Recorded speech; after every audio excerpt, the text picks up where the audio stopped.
അല്ലെങ്കിലും Justin sir കൊമ്പത്ത് നോക്കിയേ പിടിക്കും. മരം കണ്ട ഏറ്റവും വലുത് നോക്കിയിട്ട്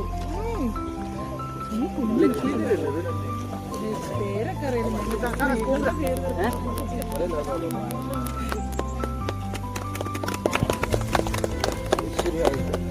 ഇച്ചിരി പന്തലിച്ച് പടരാട്ടെ. ലക്ഷ്മി തരൂ എന്ന പേര്. ഇത് മീനാക്ഷി ലക്ഷ്മി തരൂ എന്ന് പുല്ല് ആണോ? അല്ല, ജസ്റ്റിൻ സാറ് തോറ്റു. ലക്ഷ്മി തരൂന്ന്